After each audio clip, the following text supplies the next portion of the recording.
Hello friends, এখন বাজে সন্ধ্যে 6টায়। আর টিচার্স ডে উপলক্ষে আমি শাড়ি পরে রেডি হয়ে গেছি, কারণ আমি যাব দিদির বাড়ি, যোগা দিদির বাড়ি। ওখানে একটা ছোটোখাটো অনুষ্ঠান আছে, তো সেই জন্যই আমি শাড়ি টাড়ি পরে রেডি হয়ে গেছি। এরপর দিদির বাড়ি যাব, তো চলো যাওয়া যাক। তো এই যে আমি চলে যাচ্ছি। তো গিয়ে দেখলাম কয়েকজন বান্ধবী এসেছে, এখনও সবাই আসেনি, আস্তে আস্তে আসতে শুরু করেছে সবাই। তো একটু পরেই চলে এসেছে সবাই, আর এখানে আমরা বসে সবাই মিলে গল্প করছিলাম, কারণ তখনও পর্যন্ত দিদি আসেনি। কারণ দিদি না আসা পর্যন্ত আমরা অনুষ্ঠান শুরু করতে পারছিলাম না, তাই আমরা এখানে বসে একটু গল্প করে নিচ্ছিলাম। এরপর দিদি এলো, তারপর আমরা অনুষ্ঠান শুরু করলাম।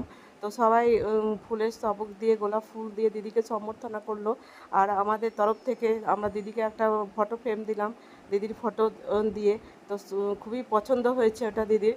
তো যাই হোক, এরপর আমাদের পরবর্তী অনুষ্ঠানও শুরু হলো।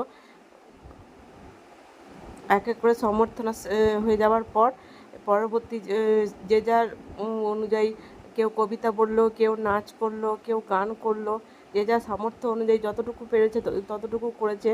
তো যাই হোক, খুবই ভালো লাগলো আজকের দিনটা, মানে অনুষ্ঠানটা খুবই ভালোভাবে কাটলো। টিচার্স ডেটা খুব আনন্দ করলাম আমরা, খুব ভালোভাবে কাটলো। এই যে দিদির নাচটাও খুব ভালো হয়েছে, খুব ভালো নাচ করেছে। আর যারা গান করেছে তারাও খুব সুন্দর গান করেছে। তো যাই হোক, খুব ভালোভাবে আমাদের অনুষ্ঠানটা কাটলো। এরপর সব শেষে দিদি কেক কাটলো।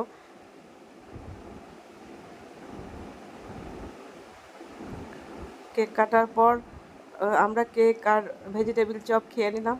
আর রাতেরটা নিয়ে চলে এলাম খাবারটা। এই যে ছিল রাধা বল্লভী, আলুর দম আর মিষ্টি। তো আমরা বাড়িতে নিয়ে চলে এলাম। তো এই ছিল আজকের ভিডিও। দেখা হচ্ছে পরের ভিডিওয়। টাটা।